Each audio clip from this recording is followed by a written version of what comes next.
इस संसार में सबसे बड़ा पाप क्या है? कोई कहेगा असत्य, कोई कहेगा छल, तो कोई कहेगा लालच।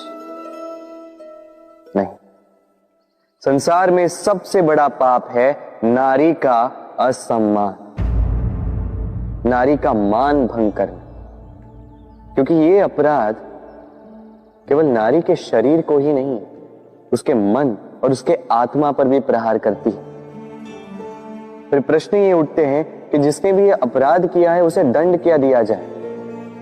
फिर कोई कहता है शारीरिक पीड़ा, कोई कहता है मृत्यु दंड। किंतु इस अपराध का दंड निश्चित करने से पूर्व क्या ये जानना महत्वपूर्ण नहीं है कि अपराधी है कौन? अब आप कहेंगे कि सरल सी बात है, वही पुरुष जिसने स्त्री का मान भंग किया। किंतु क्या ये पूर्णतः सत्य है? क्या स्वयं के अपमान के लिए, स्वयं के सम्मान को खोने के लिए कभी कभी नारी स्वयं उत्तरदायी नहीं हो सकती?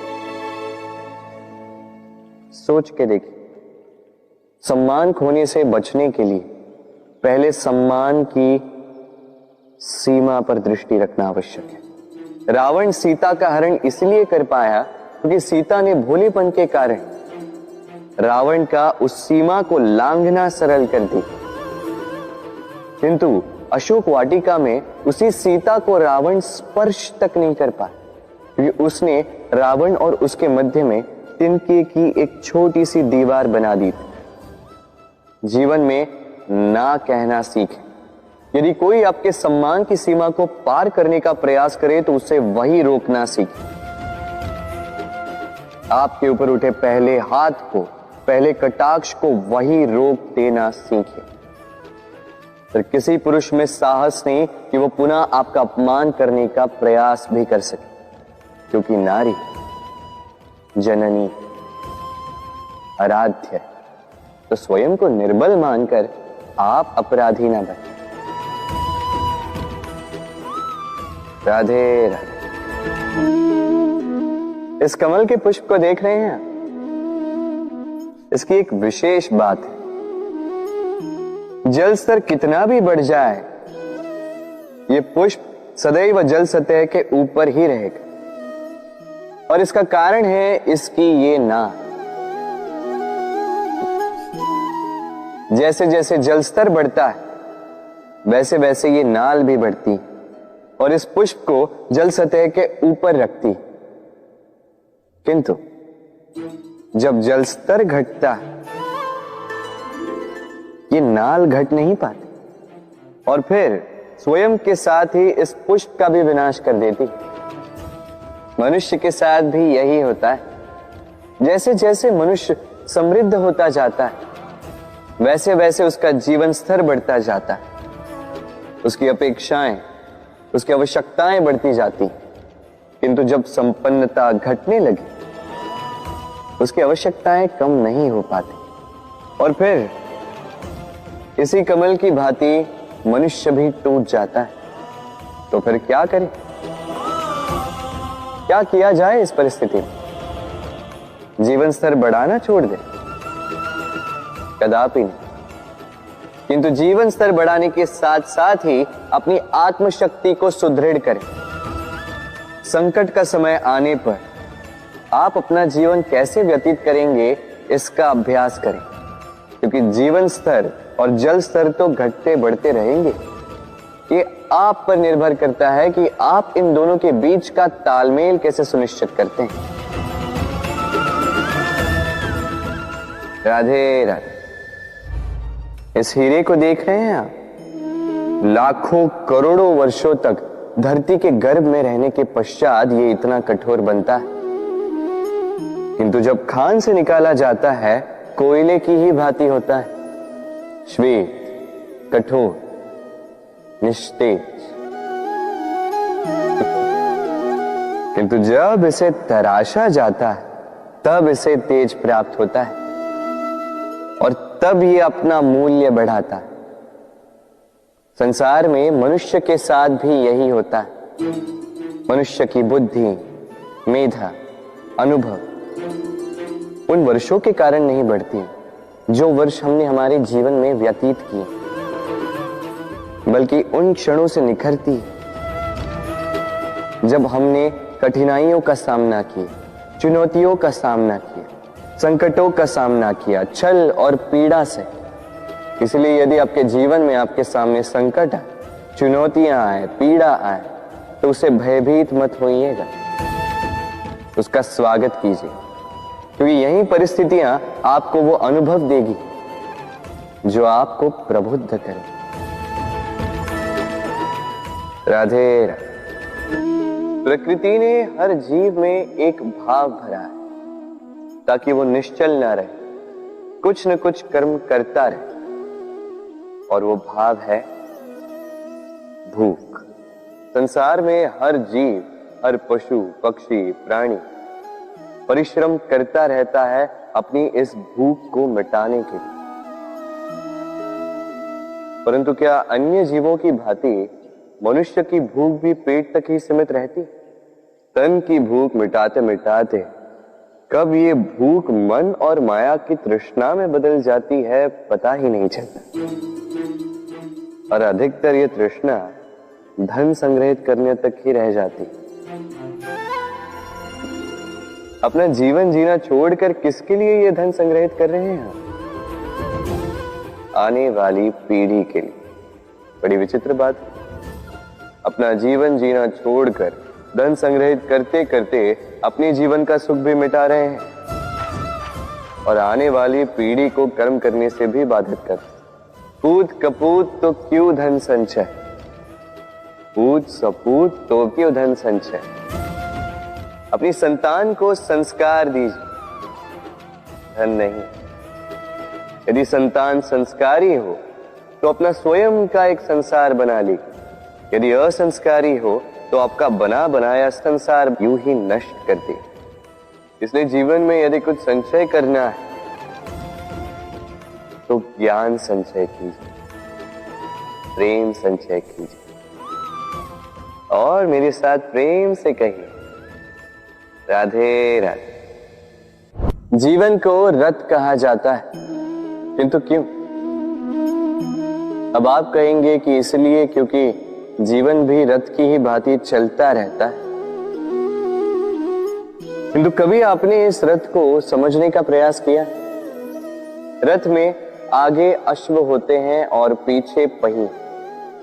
ये अश्व आपके कर्म और ये पहिए कर्मफल। ये अश्व जहां जाते हैं, ये पहिए उसी के पीछे पीछे आते हैं। यदि आपके अश्व यानी आपके कर्म शुभ सरल मार्ग पर चले तो आपकी यात्रा आनंदमयी होगी। यदि दुष्कर्म के बुरे पथ पर चलें तो आपकी यात्रा गड्ढों और झटकों से युक्त होगी। अब चयन आपका है, आप क्या चाहते हैं? आपकी यात्रा आनंदमयी हो या पीड़ादायी? अपने कर्मों के अश्वों को नियंत्रण में रखें। फल का पहिया सदैव आपको मधुर रास ही देगा। राधे राधे। बताइए श्रेष्ठ कौन? रेशम के धागे बनाने वाला या उन धागों को बुनकर वस्त्र बनाने वाला? निश्चित रूप से वस्त्र बनाने वाला। अब बताइए श्रेष्ठ क्या है? माटी को पूरे तट पर बिखेर कर रख देने वाली बाढ़ या उस माटी को समेट कर उसी से एक मूर्ति बनाने वाला मूर्ति का? निश्चित रूप से मूर्ति का। अब बताइए श्रेष्ठ कौन है? देवताओं और दानवों का वो दल जिन्हें अमृत प्राप्ति के लिए इस संसार में हलाहल फैला दिया, या वो महादेव जिन्होंने इस हलाहल को सूक्ष्म करके अपने कंठ में समाहित कर लिया? निश्चित रूप से महादेव श्रेष्ठ। इसी प्रकार संसार में छोटी छोटी बातों को बड़ा करने वाले श्रेष्ठ नहीं होते, क्योंकि छोटी छोटी नोकझोंकों को द्वंद्व में परिवर्तित करना बड़ा ही सरल है। किंतु श्रेष्ठ सदैव वो होता है जो बड़े से बड़े युद्ध को समझौता बनाकर समाप्त कर दे। राधे राधे। संसार में सबसे कठिन कार्य क्या है? कोई कहेगा पर्वत पर चढ़ना, कोई कहेगा तैरना, कोई कहेगा उड़ना। किंतु क्या ये वास्तव में कठिन है? असल में देखा जाए तो बस ये थोड़े भिन्न है। जो कर्म हमारे लिए करना थोड़े भिन्न हो, हम उसे कठिन समझ लेते। जैसे तैरने की कला भिन्न है।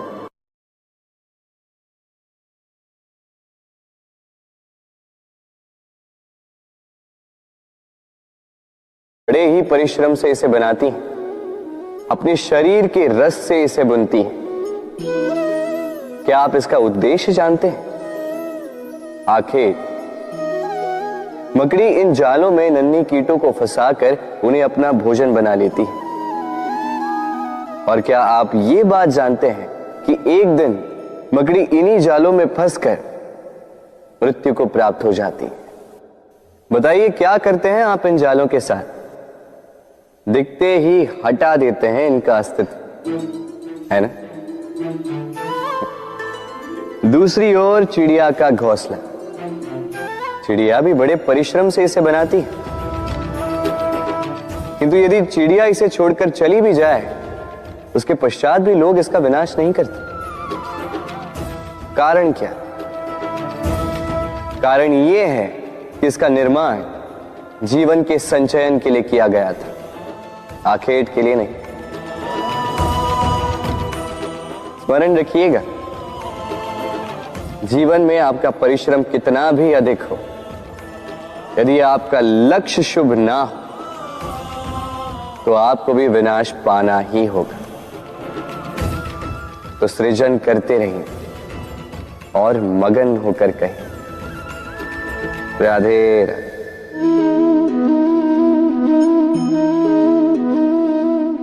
आपके विचार से मैं क्या कर रहा हूं? आप कहेंगे मैं दीपक जला रहा हूं। सही, किंतु प्रश्न ये उठता है कि क्या मैंने आपसे कहा कि ये दीपक है? नहीं। क्या इस दीपक ने स्वयं अपना परिचय आपको दिया? नहीं। फिर आपने कैसे जाना कि ये दीपक है? उत्तर है प्रकाश, जो स्वयं जल कर अंधकार में संसार को राह दिखाए, वो दीपक है। जो निराशा में आशा की ज्योत दिखाए, वो दीपक है। दूसरी ओर सर्प है, जो दिखे नहीं, बस फुफकार दे तो लोग भयभीत हो जाते हैं। अर्थात व्यक्ति का परिचय उसके कर्मों से मिलता है। इसलिए आपको यह बताने की आवश्यकता नहीं कि आप कौन हैं।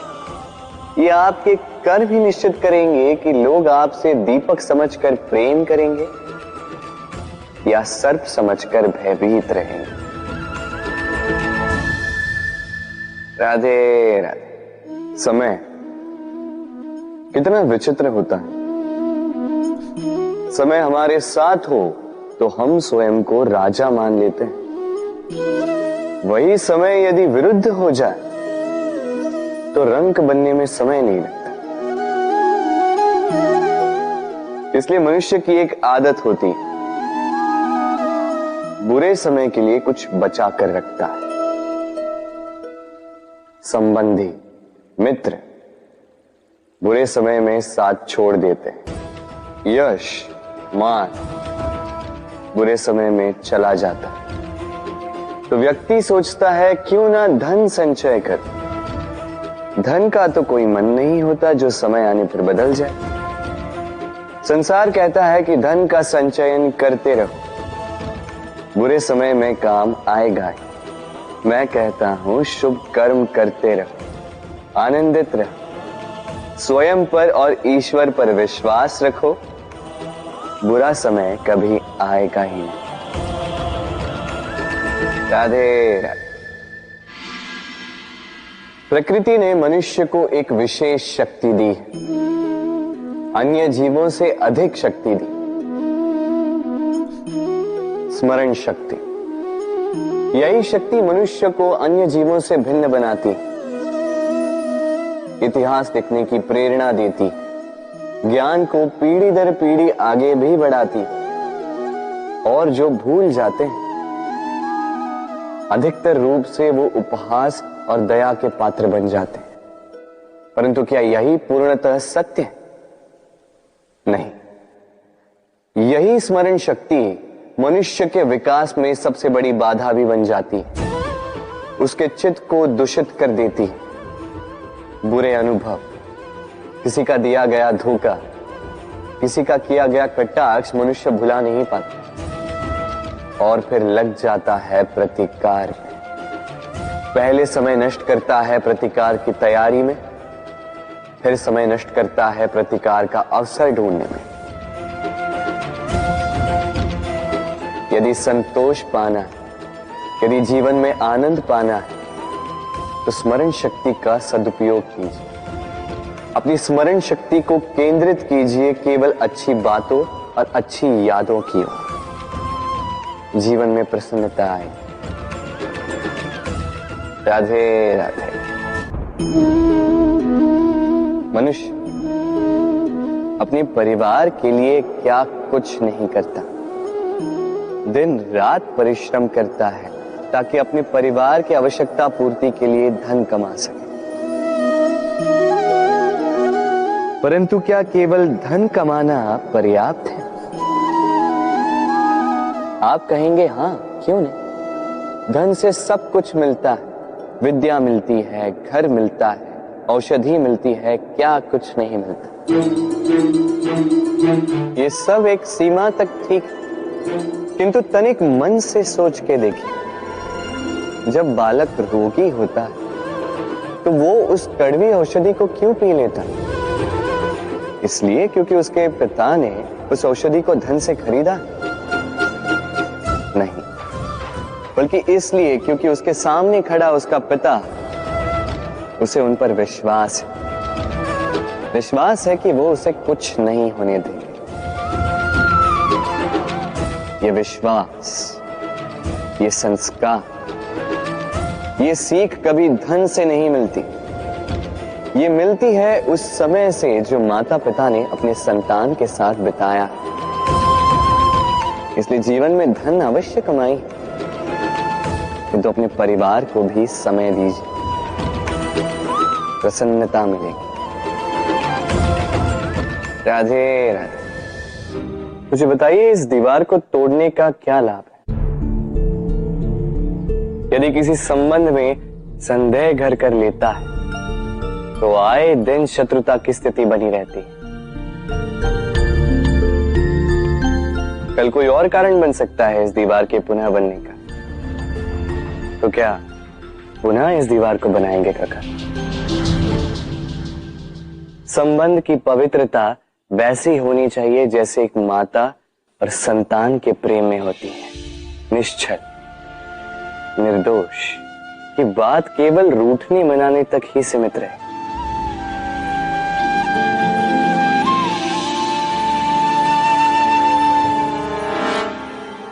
और कोई भी घुसपैठिया आकर भावों को दूषित न कर पाए। ना कोई वस्तु, ना कोई परिस्थिति, ना कोई व्यक्ति, कोई उन्हें अलग न कर पाए काका। सोचिए, यदि ये दीवार पुनः बननी है तो इसे तोड़ा ही क्यों जाए? यदि मन में एक अटूट संबंध स्थापित करने का दृढ़ निश्चय ही ना हो तो क्यों तोड़े इस दीवार को? बताइए, है विश्वास, है अटूट विश्वास कि ये संबंध कभी ना टूटेगा? यदि है तो तोड़ दीजिए इस दीवार को, अन्यथा पति पत्नी का संबंध सबसे बड़ा संबंध माना जाता है और है भी। सप्तपदी लेकर 7 जन्मों तक दोनों एक दूसरे के साथ जुड़ जाते हैं, एक दूसरे के अर्धांग बन जाते हैं। अर्धांग अर्थात अर्ध अंग। क्या इसका महत्व आप समझ पा रहे हैं? अपना समस्त जीवन किसी के साथ बांटना। किंतु क्या संसार के सारे पति पत्नी एक दूसरे के साथ अपना समस्त जीवन बांट सकते हैं? क्या इसमें सभी सक्षम रह पाए हैं? अपना जीवन किसी और के साथ बांटने के लिए सबसे महत्वपूर्ण बात है स्वीकृति, स्वीकार करना, सामने वाले व्यक्ति को स्वीकार करना, उसकी अच्छाइयां भी, उसकी बुराइयां भी, संपूर्णतः रूप से व्यक्ति को स्वीकार करना होगा। तभी ये संबंध बढ़ेगा, तभी ये संबंध और भी सुंदर बनेगा। एक दूसरे के दोष ढूंढना, उन्हें गिनाना, ये केवल और केवल एक ही कार्य करता है, इस संबंध के जीवन का नाश करता है। बस बदले में होना ये चाहिए, एक दूसरे के दोष समझकर उन्हें आभास करवाए बिना उन्हें सुधार देना चाहिए, उनकी कमियों को उनकी शक्ति बना देनी चाहिए। यही तो होता है दाम्पत्य, यही होता है बुराइयों का दमन, और यही होता है गुणों का उदय। राधे राधे।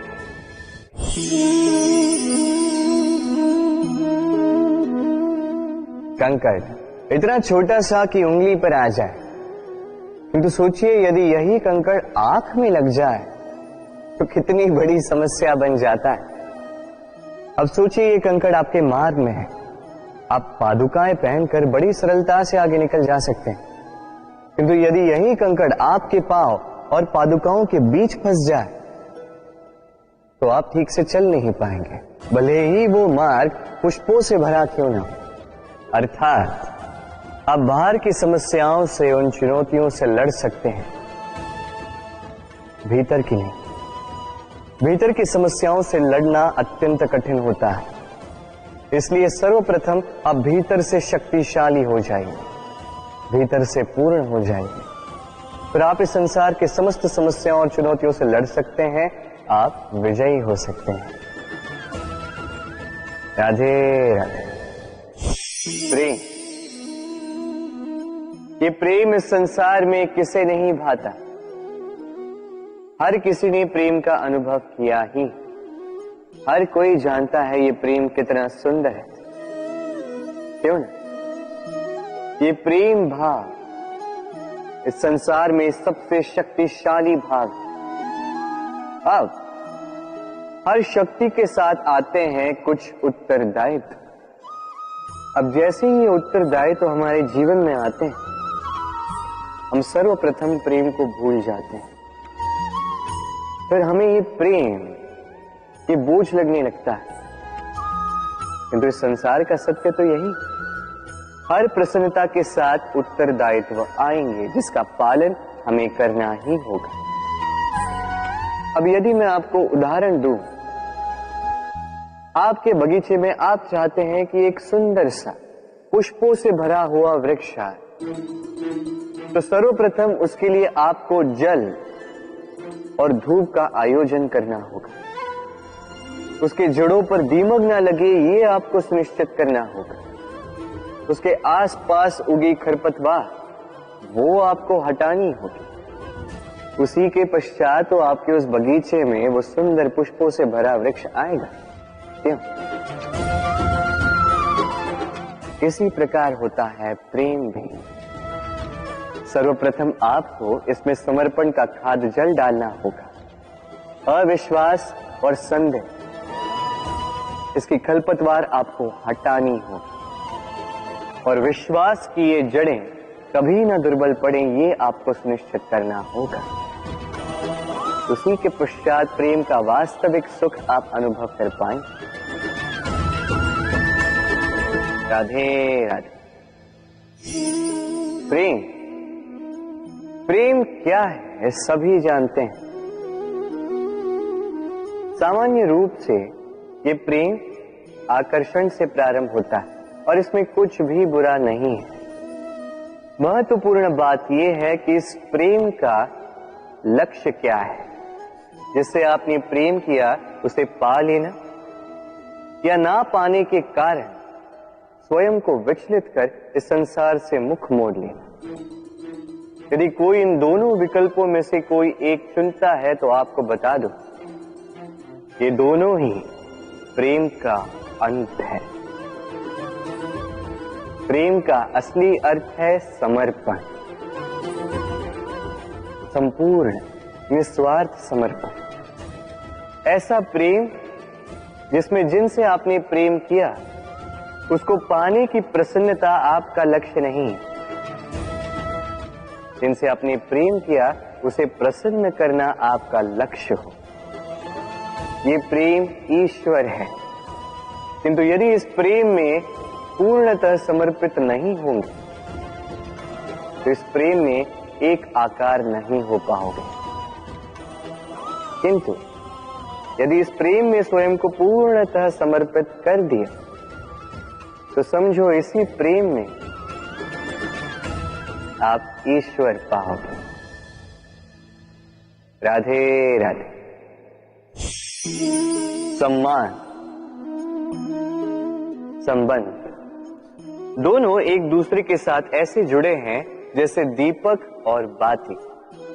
ना कोई कम है ना कोई अधिक, दोनों का अधिकार समान होना चाहिए, जैसे पति पत्नी का संबंध। अब इसमें पति का अर्थ स्वामी नहीं, साथी।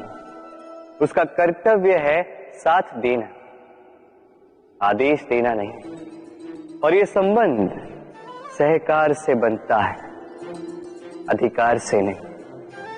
हाथ बढ़ाने से बढ़ता है, उंगली उठाने से नहीं। यदि इस संबंध में एक दूसरे का मान रखोगे, एक दूसरे का सम्मान करोगे, तभी ये संबंध बढ़ेगा, तभी ये संबंध अभिमान योग्य बनेगा। राधे राधे। सूर्य की किरणें कितनी दिव्य होती हैं ना। प्रतीत ही नहीं होता कि ये सूर्य रात्र भर अंधकार से जूझ रहा था। ये सूर्य प्रतिदिन उदित होता है, ये भुलाकर कि पिछली सांझ में ये डूब गया था। फिर से उदित होता है, सारे संसार को प्रकाश देता है। यही अंतर है हम में और सूर्य में। सूर्य बीती को बिसार कर आगे बढ़ता है, हम प्रतिदिन भोर में उठते हैं, वही पुरानी बातों को साथ लेकर चलते हैं, उसी कड़वाहट में स्वयं को लपेट लेते हैं। अब यही बीती बातों की श्रृंखला हमें जीवन में आगे बढ़ने ही नहीं देती। देखिए, यही जीवन है। भूल सबसे होती है, अपयश सबको मिलता है, सबकी यात्रा में असफलता लिखी है, सभी बुरे दिन देखते हैं। किंतु इन सारी बातों को भुलाकर जब जीवन में आगे बढ़ोगे, तभी तो इस संसार में, इस आकाश में सूर्य बनकर चमकोगे, तभी तो इस संसार को प्रकाश दोगे। इसलिए प्रतिदिन जागिए, एक नए जन्म के साथ, एक नए उत्साह के साथ, एक नए लक्ष्य के साथ। क्योंकि ये बीती बातें आपको पीड़ा देने के लिए नहीं, केवल शिक्षा देने के लिए होती हैं। राधे राधे। नवरात्रि का पर्व आरंभ हो चुका है और ये पर्व अत्यंत भव्य है, क्योंकि ये पर्व जगत माता से जुड़ा है।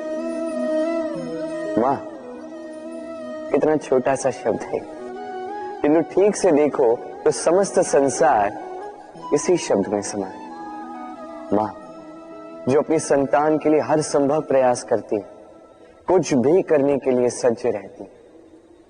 मां जिसका सबसे बड़ा गुण निश्चलता, मन में ना कोई पूर्वाग्रह, ना कोई भेदभाव, ना कोई छल कपट, और इतनी भोली होती है मां। संतान भले ही झूठा रो दे, मां को लगता है कि कदाचित वास्तव में भूख लगी होगी। मां चाहे जन्म देने वाली हो चाहे पालने वाली, स्वयं ये स्वर्ग हमें माँ के चरणों के नीचे ही प्राप्त होता है। इसी माँ को हमारा शत शत प्रणाम। राधे राधे। सहनशीलता माँ का दूसरा सबसे बड़ा गुण। कहते हैं कि धरती से अधिक सहनशील और कोई नहीं। उसे खोदने के पश्चात भी धरती हमें फसल देती है, किंतु माँ, ये माँ धरती से कम सहनशील नहीं। तनिक सोचिए, 9 माह तक संतान को अपनी कोख में रखना, क्या ये सहनशीलता कोई पुरुष दिखा सकता? क्या ये सहनशीलता कोई पिता दिखा सकता है? स्त्री में शील भले, सहनशीलता की परिभाषा उसे मां बनने के पश्चात प्राप्त होती है। स्वयं का अस्तित्व भुलाकर संतान का अस्तित्व बनाती है। शिशु की लात खाकर भी आनंद से उसे दूध पिलाती है। ये होती है मां। और इसी मां जननी को हमारा शत शत प्रणाम। राधे राधे। मां का एक और सबसे महान गुण, स्वयं को ढालने की अद्भुत शक्ति। जिस प्रकार एक मां स्वयं को ढाल सकती है और कोई नहीं कर सकता। मां एक महानदी की भांति है, जिसकी ऊर्जा असीमित है किंतु अहंकार बिल्कुल नहीं।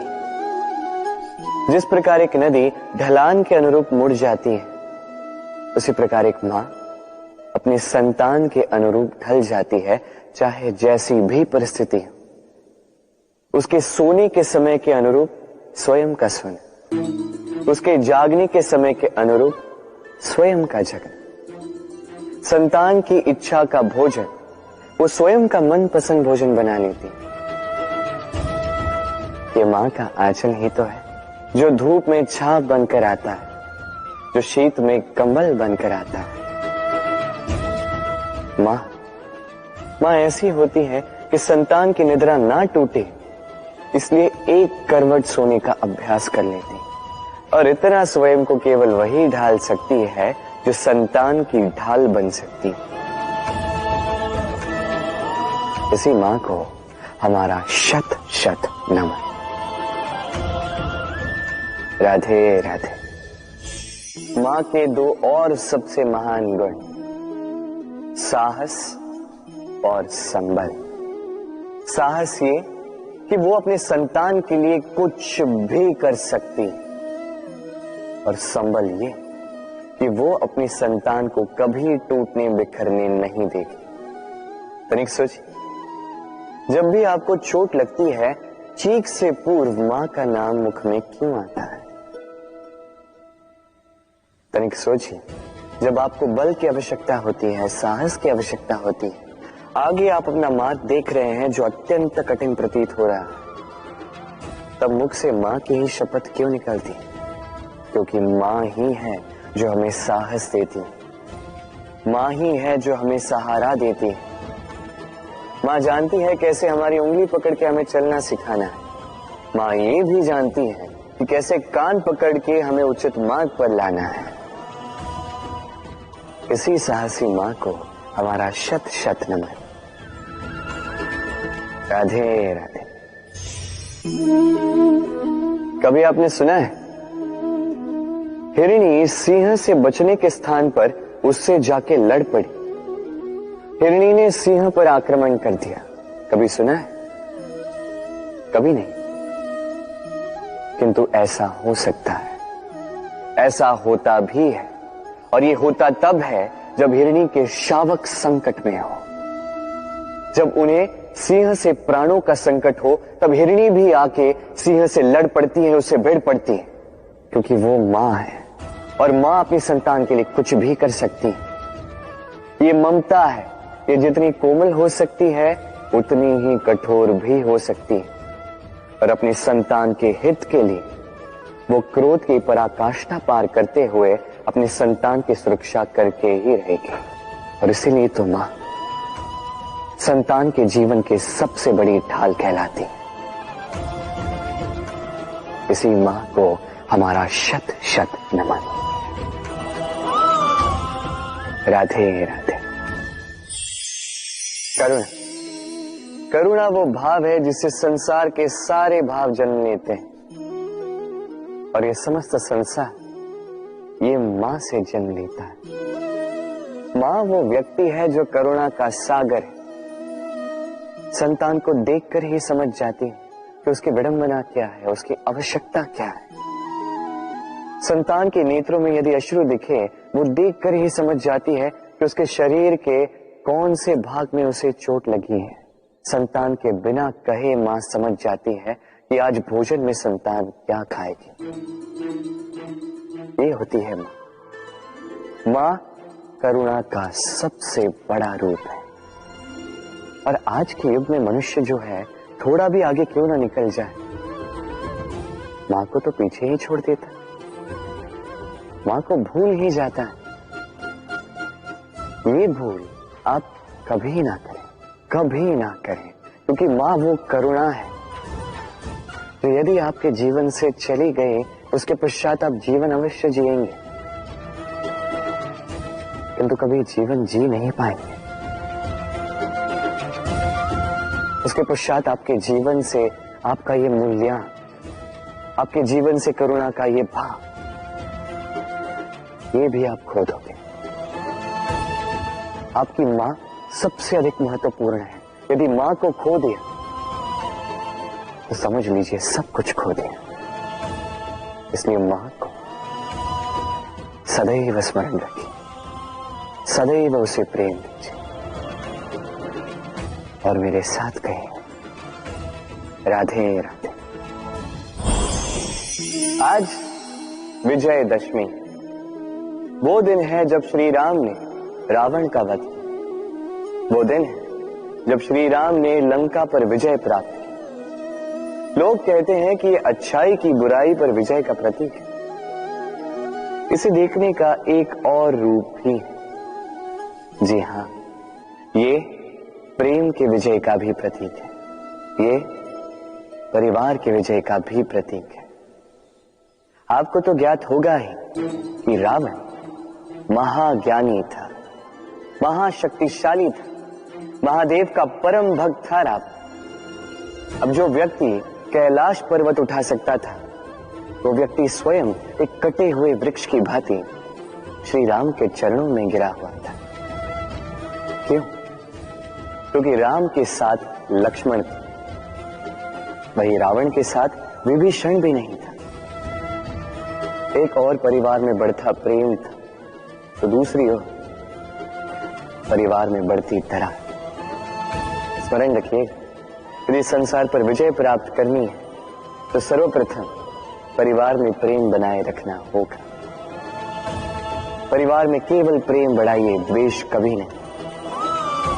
आप सदैव सुखी रहेंगे और जीवन की हर बाधा पर आप विजय प्राप्त करें।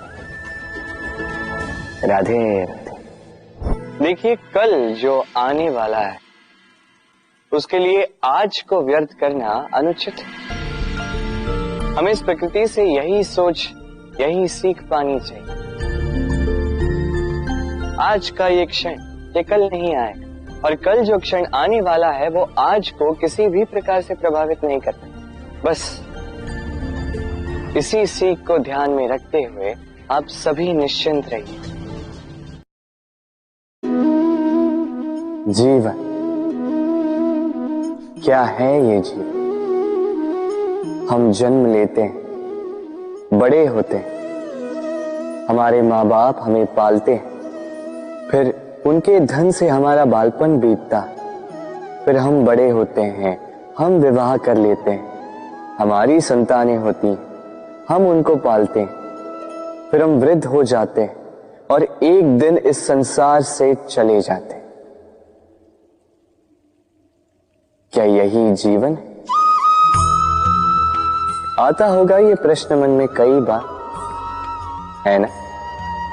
अब तनिक जल की यात्रा देखिए। सागर से भाप बनकर उठता है, मेघ बनकर बरसता है, फिर नदी बनकर पुनः सागर में समावेश करता है। तो कभी ये प्रश्न नहीं करता कि उसका जीवन क्या है, उसका उद्देश्य क्या है। हर भाव जीता है और दूसरों के लिए जितना बन सके देता जाता। जब सागर में होता है तो असंख्य जल जीवों को जीवन देता है। जब सागर से भाप बनकर मेघ बनता है तो किसानों को आशा देता है कि फसल पुनः उपजेगी। जब वर्षा बनकर बरसता है तो इस सूखी प्यासी धरा को सींचता है। और जब नदी में होता है तो किनारों पर वनस्पतियों को जन्म देता है। तो सोचिए, क्या जल कभी ये सोचता होगा कि उसका जीवन क्या है, उसके जीवन का उद्देश्य क्या है? नहीं, वो बस अपना धर्म करता जाता और जितना हो सके सबको आनंद देता जाता। इसलिए जीवन में कभी ये प्रश्न मत कीजिएगा कि ये जीवन क्या है, इस जीवन का उद्देश्य क्या है। बस इस जीवन को जिए और जितना हो सके उतना सबको आनंद दे। मन प्रसन्न होकर बोलेगा राधे राधे। कभी वर्षा के कारण बने कीचड़ से होकर आप अपने घर गए? पादुका पहनने के कारण आप उस कीचड़ से तो बच जाते, किंतु उन पादुकाओं द्वारा उड़ने वाली कीचड़ की बूंदें आपके वस्त्रों को मैला कर ही देती। किंतु फिर भी उन बूंदों से आपके वस्त्र मैले हो जाएंगे, इस कारण से आप पादुका पहनना तो नहीं छोड़ते। इसी प्रकार जीवन में कुछ ऐसे लोग भी आते हैं पादुका की भांति, जो आपको कीचड़ से तो बचा लेते हैं, किंतु वस्त्र रूपी आपके मन पर शंका के दाग लगा ही जाते हैं। इन लोगों के कारण से मन को खिन्न करने की आवश्यकता नहीं। आवश्यक है ये सोचना कि आपको आपके पांव कीचड़ से बचाने या आपके वस्त्र। जीवन में गंभीर होना अच्छी बात है, किंतु हर बात को यदि गंभीरता से लेने लगोगे तो जीवन का आनंद समाप्त हो जाएगा। ये संसार अनित्य है, यहां पे ऐसा कुछ भी नहीं जो सदा के लिए जीवित रहेगा। तो जब तक ये जीवन है, संतोष और आनंद से जिए। स्वयं पर छिटकने वाले कीचड़ पर ध्यान ना दें,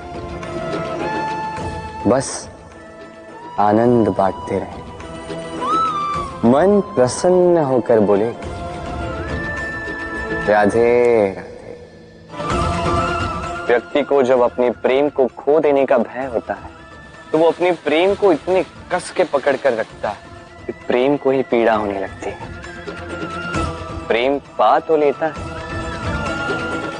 किंतु उसे कैसे सहेजना है ये जब उसे नहीं समझ आता, तब वो उस प्रेम पर स्वामित्व पाने का प्रयास करता है और यहीं जन्म लेती है असुरक्षा की ये भावना, ईर्ष्या। जब एक लंबे वियोग के पश्चात दो प्रेमी एक दूसरे से पुनः मिलते हैं तो सबसे पहला भाव जो उनके मन में आता है वो ये कि कैसे एक क्षण के लिए भी अपने प्रेमी को स्वयं से दूर न जाने दो। कैसे अपने जीवन का एक एक क्षण अपनी प्रेमी के साथ बिता। प्रयास ये रहता है दाऊ, इन दो प्रेमियों के मध्य में कोई भी ना आ पाए, और जब ये नहीं हो पाता तब जागती है ईर्ष्या।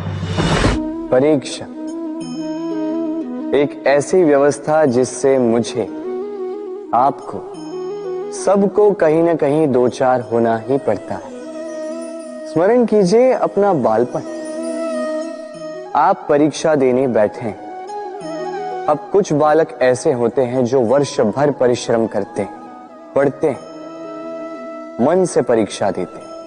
कुछ बालक ऐसे होते हैं जो अपने आसपास बैठे बालकों की नकल करते हैं और परीक्षा में उत्तीर्ण भी हो जाते हैं।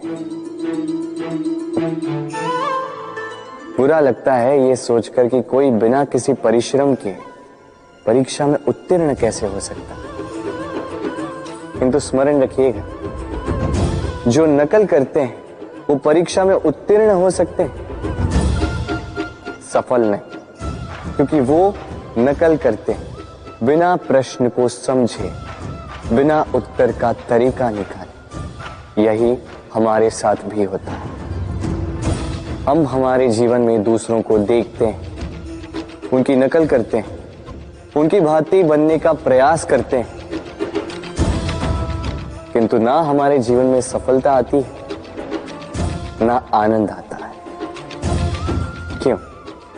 क्योंकि हम एक विशेष बात भूल जाते हैं कि प्रत्येक मनुष्य का व्यक्तित्व भिन्न होता है। आप दूसरों की नकल करके अपना जीवन व्यतीत कर सकते हैं, किंतु यदि अपने जीवन में सफलता लानी, यदि अपने जीवन में आनंद लाना है, तो स्मरण रखिए, स्वयं के प्रश्नों का उत्तर जीवन में स्वयं को ही खोजना होगा। राधे राधे। मनुष्य को जब सफलता मिलती है, तब उसमें जागता है अहंकार, और ऐसे में मनुष्य अक्सर एक बात भूल जाता है, झुकना। सोचता है कि मैं किसी के समक्ष क्यों झुकूं? और ऐसा इसलिए होता है क्योंकि मनुष्य एक महत्वपूर्ण बात भूल जाता है कि संसार में, इस जीवन में उसने जो भी प्राप्त किया है, झुककर प्राप्त किया। बालपन में चलना सीखा तो इस धरा पर झुककर, गिरकर। बड़ों का आशीष लिया तो झुककर। किसान को फसल काटने के लिए झुकना पड़ता, कुएं से पानी निकालने के लिए पात्र को झुकना पड़ता है। भगवान से आशीर्वाद प्राप्त करने के लिए उनके समक्ष झुकना पड़ता है। आंधियों में वृक्ष सुरक्षित कैसे रहते? झुककर। सम्मान कैसे पाया जाता है? झुककर। किसी के समक्ष झुकने का अर्थ स्वयं का आत्मसम्मान खो देना नहीं होता। उसका अर्थ होता है विनम्रता। हम मनुष्य हैं, और इस आकाश की ऊंचाइयों तक पहुंचने के लिए हमें किसी पक्षी की भांति पंखों की आवश्यकता नहीं। बस जितना झुकेंगे उतना ही ऊपर उठेंगे। राधे राधे। आप इस संसार में ऐसे कई लोगों को जानते होंगे जिन्हें आप स्वार्थी मानते हैं, जो आवश्यकता पड़ने पर ही आपको स्मरण करते हैं, अन्यथा वर्षों तक कहीं दिखाई भी नहीं देते। किंतु जैसे ही उनकी आपके सहायता की आवश्यकता पड़ती है, हाथ जोड़कर आपके सामने सज्ज रहते। बड़ा क्रोध आता है ना इनको, मन खिन्न हो जाता है। मन से ये स्वर निकलता है कि इस व्यक्ति की सहायता न करें, किंतु ऐसा कभी मत कीजिए। आप सोचेंगे क्यों कह रहा हूं मैं ऐसा? स्मरण रखिएगा, दीपक का स्मरण व्यक्ति केवल तभी करता है जब अंधकार गहरा हो जाता है। उसे स्वार्थी मानकर स्वयं व्याकुल ना हो, स्वयं को दीपक मानकर आनंदित हो। भाग्यवान समझिए खुद को कि किसी को आवश्यकता पड़ने पर आपकी याद आए, कि आप इस संसार में किसी की सहायता करने योग्य हैं। इस जीवन में किसी के स्वार्थी होने से स्वयं का दृष्टिकोण न बदले। बस ये दृष्टि रखिए,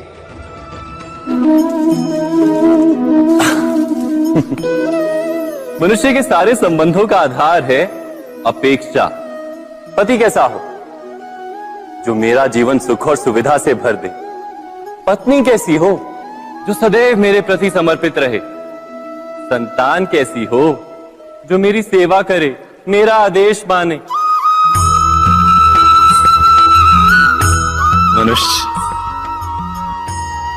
मनुष्य उसी को प्रेम भी कर पाता है जो उसकी अपेक्षा पूर्ण करता है। और अपेक्षा की तो नियति है भंग होना। कैसे? क्योंकि अपेक्षा मनुष्य के मस्तिष्क में जन्म लेती है। कोई अन्य व्यक्ति उसकी अपेक्षाओं के बारे में जान ही नहीं पाता। पूर्ण करने की प्रामाणिक इच्छा हो तब भी कोई मनुष्य किसी की अपेक्षाओं को पूर्ण नहीं कर पाता, और वहां से जन्म लेता है संघर्ष। सारे संबंध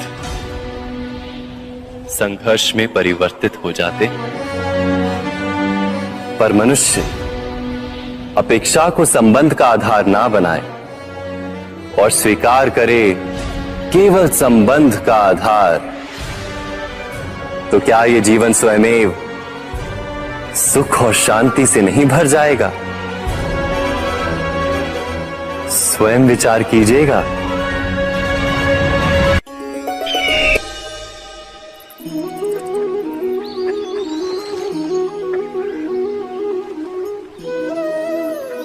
समय के आरंभ से ही मनुष्य को एक प्रश्न सदा पीड़ा देता है कि वो अपने संबंधों में अधिकतम सुख और कम से कम दुख किस प्रकार प्राप्त कर सकता है।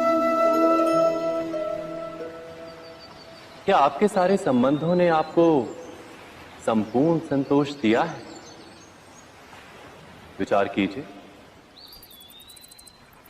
हमारा जीवन संबंधों पर आधारित है। हमारी सुरक्षा संबंधों पर आधारित है। इसी कारण हमारे जीवन के सारे सुखों का आधार भी संबंध है। किंतु फिर भी हमें संबंधों में ही अधिकतर दुख क्यों प्राप्त होते हैं? सदा ही संघर्ष भी संबंधों से ही उत्पन्न क्यों हो जाते हैं? कभी विचार किया है? जब कोई व्यक्ति किसी अन्य व्यक्ति के विचार अथवा कार्य को स्वीकार नहीं करता, उसमें परिवर्तन करने का प्रयत्न करता है, तो संघर्ष जन्म लेता है। अर्थात जितना अधिक अस्वीकार उतना ही अधिक संघर्ष, और जितना अधिक स्वीकार उतना ही अधिक सुख। क्या ये वास्तविकता नहीं? यदि मनुष्य स्वयं अपनी अपेक्षाओं पर अंकुश रखे, अपने विचारों को परखे, किसी अन्य व्यक्ति में परिवर्तन करने का प्रयत्न ना कर स्वयं अपने भीतर परिवर्तन करने का प्रयास करे, तो क्या संबंधों में संतोष प्राप्त करना इतना कठिन? अर्थात क्या स्वीकार ही संबंध का वास्तविक अर्थ नहीं? स्वयं विचार कीजिए।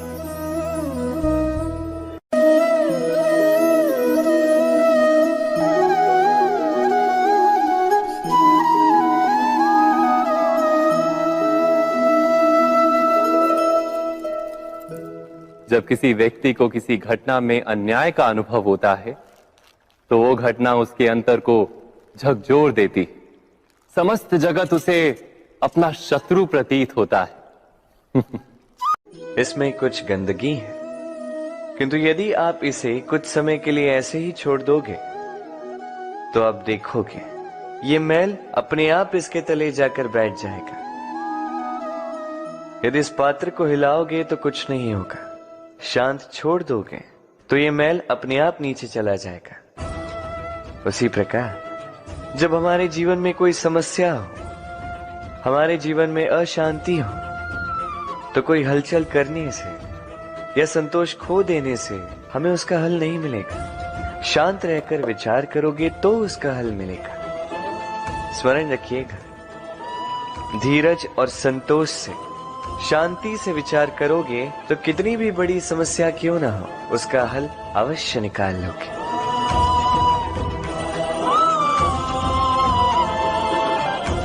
क्योंकि अशांति का सुझाव शांति ही है। राधे राधे। समय, कहते हैं समय से पूर्व कुछ नहीं होता। हर बात का एक समय होता है। समय से पूर्व न सूर्योदय होता है, न सूर्यास्त होता है। समय से पूर्व पौधों में न पुष्प खिलते हैं न फल। किंतु एक बात सोचिए, यदि वर्षा आने से पूर्व किसान भूमि न जोते, वो बीज ही ना पिरोए, तो क्या फसल उगेगी? यदि योद्धा युद्ध से पूर्व अपने शस्त्र ही ना परखे तो वो युद्ध कैसे लड़ेगा? इसका अर्थ ये, समय आपका जब आना है तब अवश्य आएगा, किंतु तब तक ये महत्वपूर्ण है कि आप स्वयं को उसके लिए सज्ज रखें, क्योंकि ये अवसर, ये शब्द बोलने में जितना छोटा है, ये आता भी उतने छोटे समय के लिए है और फिर निकल जाता है। अब यदि अवसर आपके हाथ आ जाए और यदि आप उसके लिए सज्ज ही ना हो तो आपको सफलता कैसे मिलेगी? तो आप उचित समय की प्रतीक्षा कीजिए, उस अवसर की प्रतीक्षा कीजिए, किंतु तब तक निरंतर प्रयासों से स्वयं को और सक्षम बनाते रहिए, क्योंकि सफलता आपकी प्रतीक्षा कर रही है। बस उसके लिए सज्ज रहिए। राधे राधे। वाणी मनुष्य को मिली सबसे अद्भुत भेंट। ये वाणी है जो मनुष्य को संसार में सारे अन्य जीवों से भिन्न बनाती है, संसार में सबसे ऊपर ले जाती है। इसी वाणी के कारण हम एक दूसरे से संवाद साध सकते हैं। मैं अपनी मन की भावनाएं किसी से व्यक्त कर सकता हूं, कोई और उसके मन की भावनाएं मुझसे व्यक्त कर सकता है। ये वाणी ही हमारी सबसे बड़ी ढाल भी है। अब देखिए ना, आपने देखा होगा किसी की वाणी मीठी होती है तो लोग उससे प्रेम करते हैं, उसे अपना मित्र बनाते हैं। वहीं किसी की वाणी यदि कड़वी होगी तो लोग उससे घृणा करते हैं, उसे अपना शत्रु मान लेते हैं। ये वाणी ही है जो भाषा बनकर हमारा इतिहास लिखती है। किंतु क्या हम सच में वाणी के विषय में इतना सोचते हैं जितना हमें सोचना चाहिए? सोचिए, मनुष्य को बोलना सीखने में कितना समय लगता है।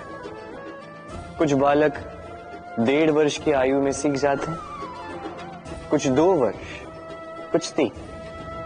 अब मनुष्य 1.5 वर्ष की आयु में बोलना सीख तो जाता है, पर क्या बोलना है ये जीवन भर सीख नहीं पाता। इस पे ध्यान केंद्रित कीजिए, समझने का प्रयास कीजिए कि बोलना क्या है। अपनी वाणी शुभ रखिए, अपनी वाणी मीठी रखिए और इसी मिठास के साथ मेरे साथ आकर कहिए, राधे राधे। हम में से कई लोग अक्सर स्वयं को अकर्मण्य मान लेते हैं। सोचते हैं अब तक इतने प्रयास किए, कुछ नहीं मिला, कदाचित आगे भी कुछ नहीं मिलेगा, और इसीलिए अपने जीवन का सारा बोझ किसी और के कंधे पर डाल देते हैं, स्वयं पर विश्वास ही खो देते हैं। क्यों नहीं समझ पाते ये बात कि जब तक पांव में कांटा नहीं चुभेगा व्यक्ति को ज्ञात कैसे होगा कि आगे नीचे देखकर चलना होगा। सूर्य को स्वयं जलना पड़ता है ताकि दूसरों को प्रकाश दे सके। रात्रि के अंधकार से लड़ने के लिए चंद्रमा को आकाश में अकेले चलना पड़ता है। नदी अपनी यात्रा कैसे बनाती है, अपना मार्ग कैसे बनाती है? इन चट्टानों से लड़कर बनाती है।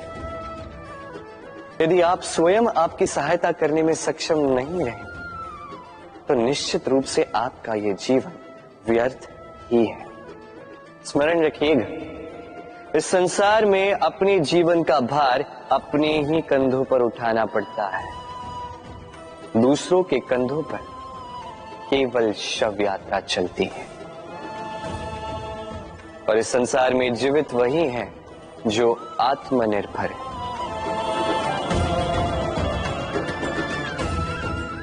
राधे राधे। कभी आपने किसी कुंभकार को देखा है एक पात्र बनाते हुए? पहले गीली मिट्टी रोनता है, फिर उसे मथता है, फिर उसे चाक पर चढ़ाकर एक उचित आकार देता है। यदि आकार ठीक ना हो तो उसे तुरंत ही ठीक कर देता है, क्योंकि उसे ज्ञात है।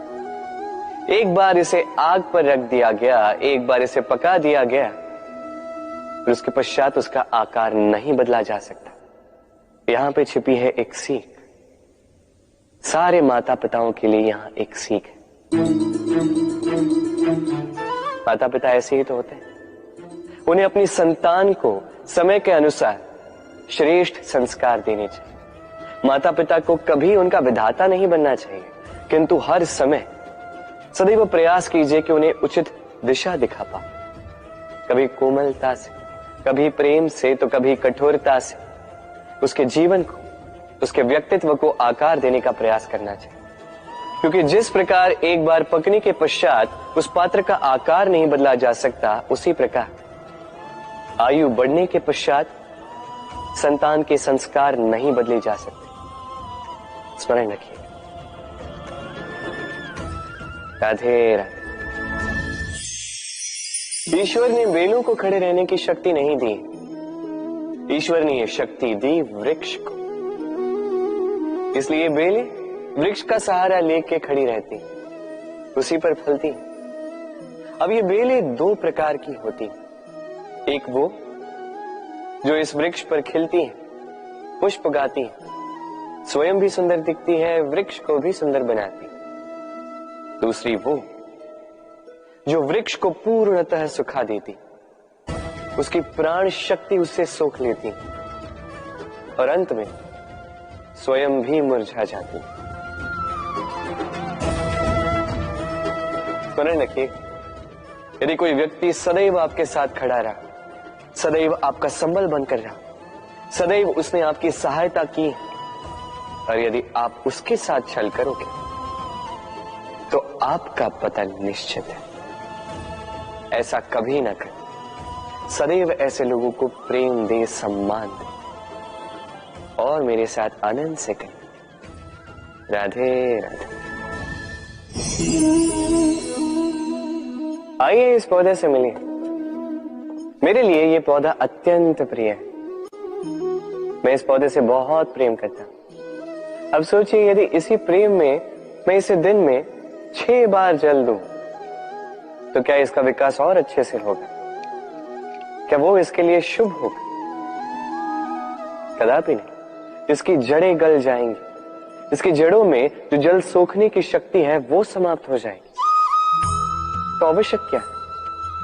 आवश्यक है कि उचित मात्रा में इसे जल दिया जाए। आवश्यक है कि उचित समय के पश्चात इसे जल दिया जाए। आवश्यक है कि इसे सूर्य का ताप भी सहना होगा। आवश्यक है कि हर कार्य मर्यादा में होना चाहिए। अब यही भूल अधिकतर माता पिता कर बैठते हैं। अपनी संतान से इतना प्रेम करते हैं और उसमें संतान की हर आवश्यकता पूर्ण करते हैं, हर एक वस्तु उसे देते हैं, हर एक बात करते हैं, और ऐसे में उस संतान के विकास में स्वयं ही बाधा बन जाते हैं। ऐसा मत कीजिए। ये यात्रा संतान की भी है, उसे भी जीवन में आगे बढ़ना है, बहुत कुछ सीखना है, अपने बल पर कार्य करने दीजिए। एक अत्यंत महत्वपूर्ण बात आपको बताऊंगा जिसे आपको स्मरण रखना है। प्रेम और शत्रुता यदि अति है तो घातक। हर बात में संतुलन बनाकर रखें और मेरे साथ प्रेम से कहें राधे राधे। हम सभी मंदिर में जाते हैं, ईश्वर के समक्ष बैठकर हाथ जोड़ते हैं और अपनी मांग रखते हैं। कभी सोचा है ईश्वर को कैसे लगता होगा कि मेरे भक्त मेरे पास आते हैं केवल अपनी इच्छा पूर्ति के लिए, मुझसे मिलने के लिए। कई सारे लोग मंदिर जाते हैं, अपनी इच्छा ईश्वर के समक्ष रखते हैं। अब यदि उनकी इच्छा पूर्ण ना हो तो हताश हो जाते। अब से जब भी आप मंदिर जाओ, ईश्वर के समक्ष बैठो, हाथ जोड़ो और कहो धन्यवाद। धन्यवाद ईश्वर, आपने मुझे जो कुछ भी दिया है उसमें मैं प्रसन्न हूं। बस मुझे मार्गदर्शन दे कि कैसे मैं अपने कर्मों से, स्वयं अपने कर्मों से वो सभी प्राप्त कर सकूं जो मैं पाना चाहता हूं। ईश्वर से केवल मांगने जाओगे तो ईश्वर के समक्ष स्वयं को बहुत ही छोटा पाओगे। किंतु यदि स्वयं कर्म करके ईश्वर को धन्यवाद कहने जाओगे तो सही अर्थ से आपको ईश्वर मिल जाएंगे। राधे राधे। अद्भुत बात है ना, हमें सदैव हमारे नाम से बुलाया जाता है, नाम से हमारी पहचान है। ये नाम ही है जो इतिहास में स्थान बनाने में हमारी सहायता करता है। नाम बनाने के लिए व्यक्ति क्या कुछ नहीं करता, नाम पर कलंक न लग जाए इसके लिए क्या क्या प्रयास नहीं करता। अपने जो कुछ भी पाया, धन, संपत्ति, सुख, ये सब कुछ नाम के समक्ष छोटा है। नाम सबसे ऊपर रह जाता है। ये नामकरण संस्कार सदैव हमारे लिए अत्यंत महत्वपूर्ण होता है। अब आपको क्या लगता है मैं किस नाम की बात कर रहा हूं? वो नाम जो हमने जन्म से पाया? नहीं, मैं उस नाम की बात कर रहा हूं जो हमने हमारे कर्मों से अर्जित किया। जो जन्म से प्राप्त हुआ वो मृत्यु के साथ चला जाए। ये तो जो नाम कर्मों से प्राप्त होता है वो हमें अमर करता है। माता पिता से हमें जन्म मिला, जन्म से मिले संबंधी, समाज से मिले मित्र, प्रकृति से मिला भोजन। यदि कुछ ऐसा है जो हमने स्वयं पाया तो वो है हमारे कर्मों का फल। वो है वो नाम जो हमने कर्मों से अर्जित किया। इसलिए सदैव श्रेष्ठ कर्म कीजिए और मेरे साथ प्रेम से कहिए राधे राधे। मनुष्य भी कितना विचित्र प्राणी है,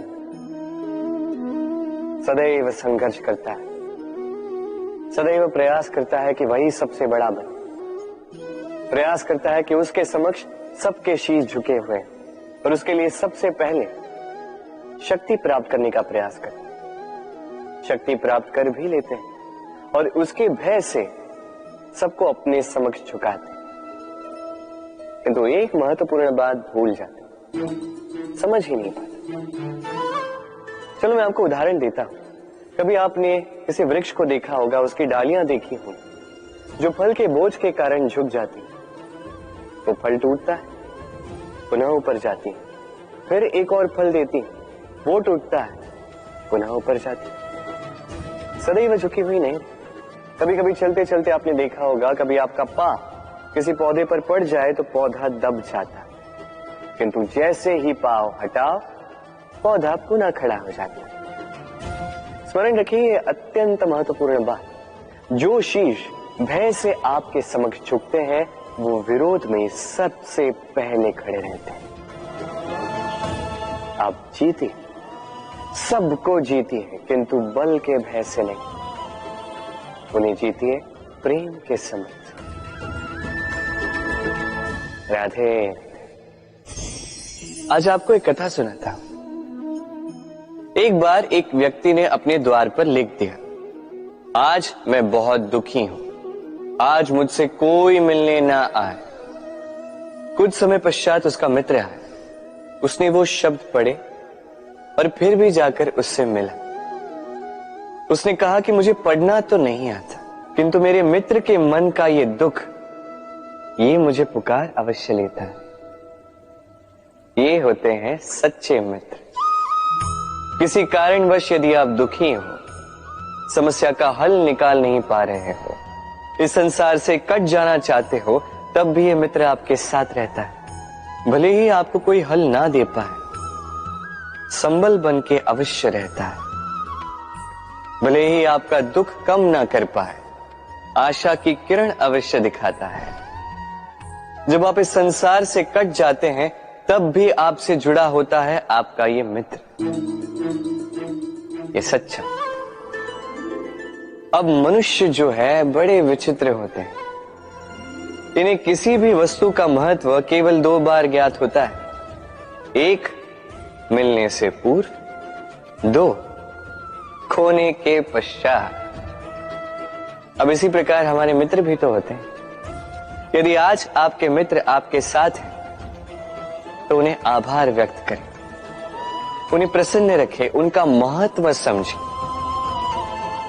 क्योंकि एक बार आपने इन्हें खो दिया, पश्चाताप करने पर भी पुनः नहीं लौटेंगे। तो प्रेम कीजिए, मित्रता निभाइए और मेरे साथ आनंद से कहिए राधे राधे।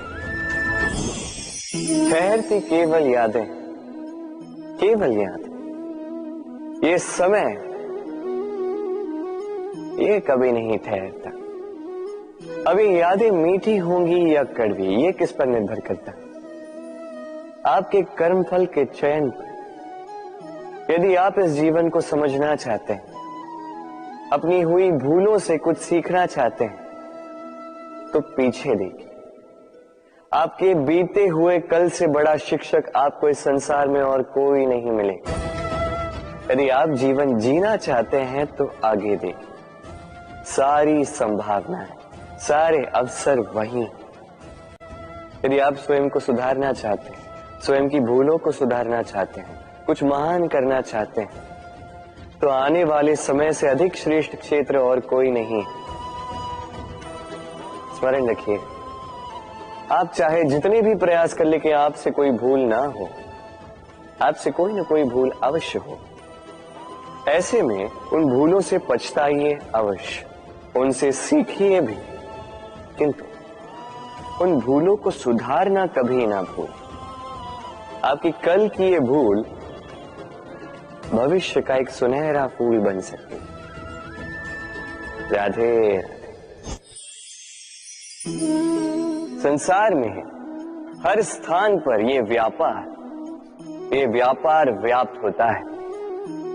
कुछ पाने के लिए कुछ देना होता है, लाभ पाने के लिए निवेश करना होता है।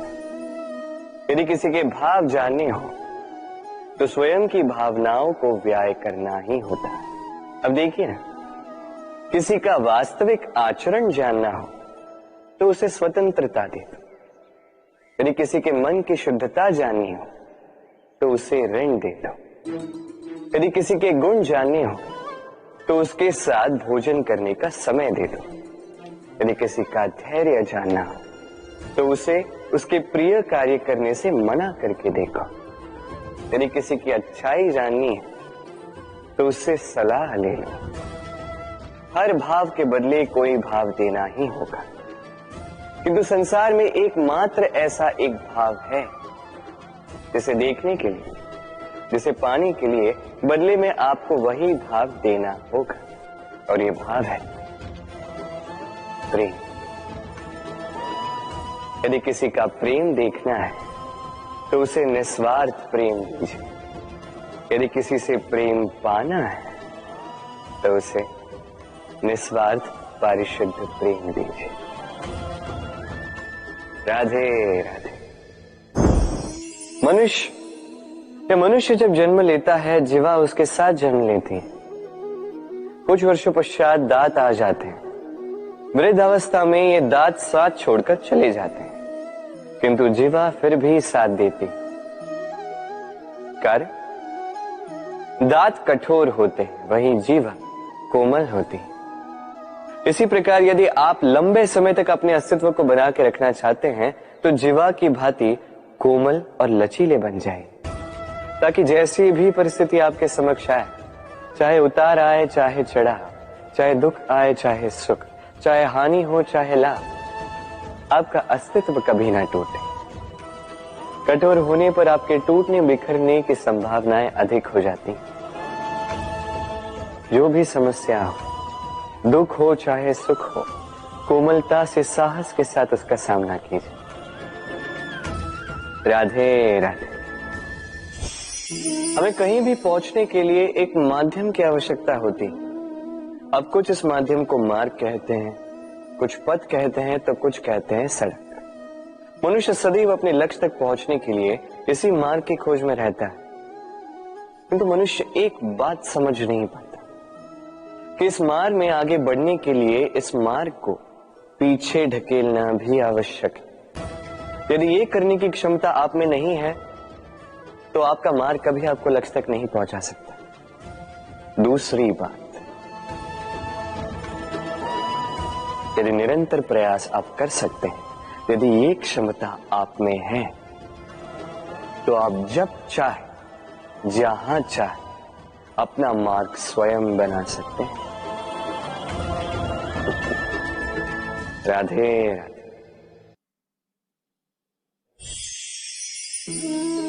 ये लक्ष्य क्या है? ये लक्ष्य वो है जिसे हम पाना चाहते हैं। इस संसार में सुखी कौन है? सुखी वो जिसने जीवन में लक्ष्य को पा लिया। दुखी कौन है? दुखी वो जो अब तक लक्ष्य को पा न सका। प्रश्न ये उठता है कि लक्ष्य सभी पाना चाहते हैं, लक्ष्य को पाने के लिए प्रयास भी सभी कर रहे हैं, फिर सभी को लक्ष्य क्यों नहीं मिलता? ठीक है, कहीं न कहीं कुछ न कुछ कमी रही होगी। जो भी बात हो, आज मैं आपको एक युक्ति बताऊंगा इस लक्ष्य को पाने के लिए। एक कागज लीजिए, उस पे एक चिन्ह बनाइए, वो होगा आपका लक्ष्य। अब उस लक्ष्य तक पहुंचने का एक मार्ग बनाएंगे और इस यात्रा को भिन्न भिन्न भागों में विभाजित कर दीजिए। अब ये है आपकी योजना। अब इस योजना का क्रमबद्ध रूप से पालन करते जाएंगे। ये होगा आपका प्रयास। और यदि इस प्रकार से आप प्रयास करोगे तो आपकी जो भी कल्पना होगी वास्तविकता बन ही जाएगी। तो बनाइए ना इस कल्पना को वास्तविकता। इस प्रकार इस योजना का पालन तो कीजिए। आपका जो भी लक्ष्य, आपकी जो भी कल्पना है, वास्तविकता बनकर आप ही के हाथों में हो। राधे राधे। हर एक व्यक्ति किसी न किसी रूप में ईश्वर को मानता ही है। कोई मूर्ति के रूप में, तो कोई तत्व के रूप में, कोई भाव के रूप में, तो कोई स्वभाव के रूप में। कोई स्वयं में परमात्मा खोजता है तो कोई किसी और में। किसी के लिए ज्ञान परमात्मा होता है। हर एक व्यक्ति को उसका ईश्वर किसी न किसी रूप में मिल ही जाता है। किंतु एक बात बताओ, ईश्वर ने पहली अपना एक स्वरूप आपके लिए संसार में भेज दिया है और वो स्वरूप है आपकी माता, आपकी मां। वही मां जिन्होंने आपको जन्म दिया, आपको जीवन जीना सिखाया, आपको संस्कार सिखाया। यदि आप कभी किसी अनुचित मार्ग पर भटक जाएं तो डांट कर उचित मार्ग पर ले आती है। यदि आप इस संसार में असफल हो जाएं तो अपनी आंचल की गर्माहट से आपको वो ऊर्जा पुनः देती है। वो सारी कार्य करती है ये मां जो ईश्वर करते हैं। इसलिए स्मरण रखिएगा, यदि इस संसार में आपके लिए सबसे पहला ईश्वर कोई है तो वो स्वयं आपकी मां है।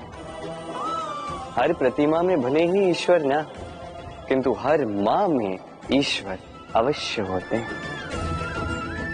राधे राधे। कभी आपने देखा होगा, दीपक तले अंधकार होता है।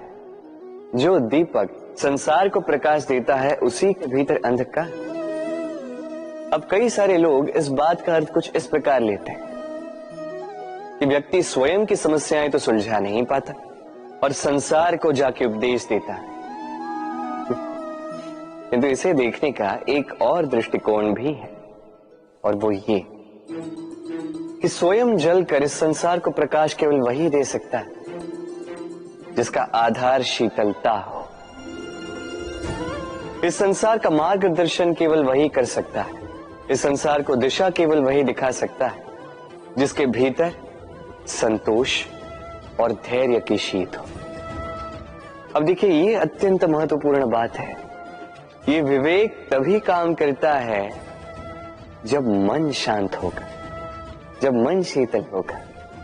इसलिए यदि आप इस जीवन में कुछ बड़ा कार्य करना चाहते हैं तो सर्वप्रथम अपने इस मन को, इस हृदय को, इस विवेक को, इस आधार को, इस तल को शीतल रखना सीखिए। धैर्य रखिए। संसार में ऐसा कुछ भी नहीं जो आप ना कर पाओ।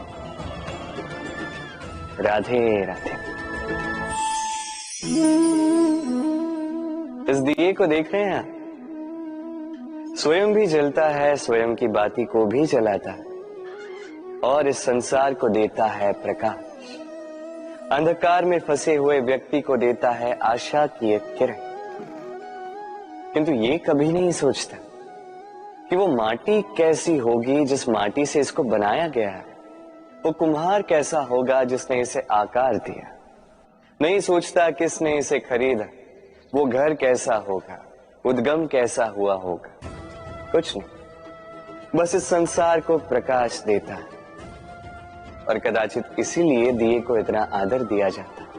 ये अपना या किसी और का घर देखकर जलता नहीं, ये जलता है केवल अंधकार से लड़ने के लिए। तो आप भी अपना व्यवहार इस दिए की भांति बना लीजिए। अपनी ये पहचान बिसरा कर निस्वार्थ कर्म कीजिए और अपनी एक नई, एक बड़ी, एक अद्भुत पहचान बनाइए। राधे राधे। उपहार का कोई मोल नहीं होता, किंतु उपहार देने वाला उसका हृदय, उसके हृदय की शुद्धता, उसके हृदय में जो प्रेम, वही सदैव प्रमुख होता है।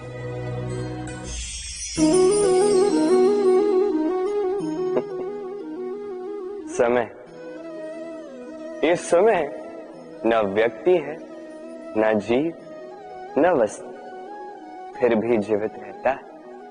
ये समय ना तो जल है, न अग्नि, न वायु, किंतु हमारे जीवन का आधार है। देखा जाए तो मनुष्य इसी समय के हाथों में खेलता है। कभी किसी का समय अच्छा होता है तो किसी का बुरा। कोई समय के आने की प्रतीक्षा करता है तो कोई समय के जाने की प्रतीक्षा करता है, किंतु ये समय किसी के हाथों नहीं आता। ये समय जो किसी को दिखता नहीं, ये सबको सब कुछ दिखा जाता है। दिखा जाता है कि अपना कौन, पराया कौन, हमारे हितैषी कौन है, अहितकारी कौन, हमारे मित्र कौन है और हमारे शत्रु कौन।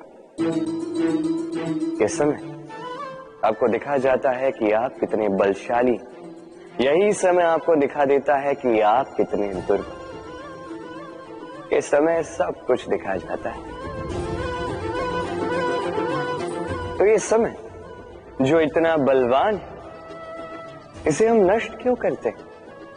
सोचिए, आप उठिए और इस समय का भरपूर उपयोग कीजिए, इस समय का सदुपयोग कीजिए, क्योंकि इस समय का उपयोग करना केवल यही आपके हाथों में, और कुछ नहीं। और ये समय एक बार बीत गया तो कुछ भी कर पुनः लौट कर नहीं आए। तो इस समय का सदुपयोग कीजिए और सब में हर्ष बांटिए। और आइए मेरे साथ प्रेम से कहिए, राधे राधे। ये कमल का पुष्प देख रहे हैं, इसे अभ्यास होता है जल स्तर से ऊपर रहने का। तो तालाब में जब भी जल स्तर उठने लगता है, इस पुष्प की ये नाल जो है, ये भी लंबी होने लगती है ताकि ये पुष्प जल स्तर के ऊपर है। किंतु जैसे जैसे तालाब का यह जल स्तर घटने लगता है, इसकी नाल स्वयं को छोटा नहीं कर पाती और ये पुष्प स्वयं के ही भार के कारण टूटकर गिर जाता है। अब यही हमारे साथ भी होता है। जैसे जैसे जीवन में हमें सफलता मिलती है, हमारे जीवन का ये स्तर बढ़ता जाता है, और जब संसाधन कम होने लगते हैं, हम इस जीवन के स्तर को छोड़ नहीं पाते और अंततः इस दिखावे के बोझ के कारण दबकर यहीं समाप्त हो जाते हैं। इसलिए यदि कुछ रखना है तो विचार है, साधारण रूप से जीवन जीना सीखिए। समय का यह चक्र कभी आपको मात नहीं दे पाता। राधे राधे। भूल, संसार में ऐसा कोई व्यक्ति नहीं जिसने भूल ना की। भूल होती ही इसलिए ताकि हम भूल करें, उससे सीखें और जीवन में आगे बढ़ें। किंतु वो व्यक्ति अपनी भूलों से कभी नहीं सीख पाएगा जिसने भूल को स्वीकार करना नहीं सीखा। मनुष्य कई बार कई बार अपनी भूल को स्वीकार नहीं करता, उससे कतराता है, ये सोच के कि यदि उसने भूल स्वीकार कर ली तो उसे सबके समक्ष जो है लज्जित होना होगा। वो जानता है कि उसने कहीं ना कहीं भूल की है, किंतु उसका ये दम ये उसे स्वीकार ही नहीं करने देता। अब वो भूल ना सिद्ध हो, इसके लिए वो और भूलें करता जाता है और अंत में उसके हाथों में कुछ नहीं रह पाता, उसके हाथ खाली रह जाते हैं। इसलिए जीवन में यदि आपसे कोई भी भूल हो, उसे स्वीकार करने में देरी ना करें। कहीं ऐसा ना हो कि आपका ये दम आपको इस मार्ग पर इतना आगे ले जाए कि पुनः लौटकर आप पाना ही असंभव हो जाए। राधे राधे। संबंध, ये संबंध चाहे मित्रता का हो चाहे हो प्रेम, इसका आधार है हृदय। अब इस हृदय की बात को बाहर निकालने के लिए आवश्यकता होती है शब्दों की। अब हम एक भूल कई बार कर जाते हैं। ये शब्द चाहे मीठे हो चाहे कड़वे, इस पर ही हम संबंध को तोलने लगते हैं, किसी को संबंध समझने लगते हैं, और यही हमारी सबसे बड़ी भूल होती है। स्मरण रखिएगा, ये संबंध केवल और केवल हृदय से निभाए जाने चाहिए। जो शब्दों से निभाए जाए वो संबंध नहीं, और उसमें रोष केवल और केवल शब्दों में होना चाहिए, हृदय में नहीं। तो शब्दों से नहीं, मन से, हृदय से प्रेम कीजिए, इसे निभाइए और मेरे साथ कहिए राधे राधे। समय बड़ा विचित्र है नहीं ये समय। कहा जाए तो एक भाव है, एक संख्या है, एक विषय है। अब देखिए ना, सूर्योदय सबका एक साथ होता है, एंड किसी का आगे किसी का पीछे तो नहीं होता, सबका एक साथ होता है। सूर्यास्त भी सबका एक साथ होता है। अब सोचिए, यही समय सबके लिए भिन्न भिन्न है। किसी के लिए यही समय अच्छा है तो किसी के लिए यही समय बुरा है। अभी इसी क्षण किसी के मुख पर सफलता का तेज है तो किसी के मुख पर असफलता की निराशा। भला ऐसा क्यों? क्यों यह समय किसी के लिए श्रेष्ठ है, क्यों यह समय किसी को निराश करता? इसका उत्तर है आपकी सोच, आपके कर्म। जैसी आपकी सोच, जैसे आपके कर्म, उसी के अनुरूप होगा आपका ये समय। आपको जीवन में सुख तभी मिलेगा जब आप किसी के मुख पर आशा की मुस्कान लाते। आपको प्रसन्नता तभी मिलेगी जब आप किसी को प्रसन्न करो। हाँ, हर बार आपके वश में नहीं कि आप सबको प्रसन्नता दे पाओ, किंतु आपके वश में ये तो है कि आप किसी को दुख ना पहुंचाओ, किसी को निराश ना करो। और किसी को दुख ना पहुंचाने का ये प्रयास भी आपका कर्म ही तो है, और इस शुभ कर्म का फल आपको प्रकृति अवश्य देगी। स्मरण रखिए, अच्छा समय उसी का आता है जो कभी किसी का बुरा समय ना चाहे। राधे। जीवन में हम सभी, मेरा अर्थ है हम सभी, केवल ऊपर उठना चाहते हैं। ऐसा कोई नहीं है जो नीचे गिरना चाहेगा, किंतु आपको वास्तविक सत्य से अवगत कराऊं तो नीचे गिरना अति आवश्यक है। जब आप नीचे गिरते हैं, सर्वप्रथम आपको ज्ञात होता है कि जब आप ऊंचाई पर थे, वो स्थान, वो समय, उसका महत्व क्या था। उससे भी बड़ी सीख, जब आप नीचे गिरते हैं तभी आपको ज्ञात होता है कि आपके अपने कौन हैं, आपके पराये कौन, आपके हितैषी कौन हैं, और वो कौन है जो आपसे ईर्ष्या करते हैं, आपसे घृणा करते हैं। देखिए, जब आप गिरते हैं उस समय जिन्होंने आपके लिए हाथ बढ़ाया आपको उठाने के लिए, वो आपके अपने हैं। और जब आप गिरते हैं, ध्यान से देखिए, शांति से, जो आपको देकर हंसे वो आपके पराये। और ये अपनों और परायों के बीच का अंतर आपको तभी ज्ञात होगा जब आप गिरते हैं, तब नहीं जब आप उठते हैं। इसलिए गिरने से कभी भयभीत मत होइएगा, ये आपको जीवन की बड़ी से बड़ी सीख दे जाता है। राधे राधे। इस संसार को आप कैसे जानते हैं, कैसे समझ पाते हैं? अब आपका उत्तर बड़ा सरल सा होगा, इस संसार को स्वयं देखकर, और बिल्कुल उचित है। अब देखिए, हम इन आंखों से इस संसार को देखते हैं, इसे जानते हैं, उसके पश्चात इसे समझ पाते हैं, किंतु हम इस बात पे ध्यान नहीं दे पाते कि इस समस्त संसार को देखने वाली आंख स्वयं कितनी छोटी होती है ना? एक अकेली आंख हमें समस्त संसार दिखा सकती है। तो सोचिए आपके पास क्या क्या है। 2 आंखें, 2 कान, बोलने की क्षमता है जिससे आप शब्दों का निर्माण कर सकते हैं, शब्द जिनसे आप ब्रह्म बना सकते हैं। 2 हाथ हैं, यदि ये चाहें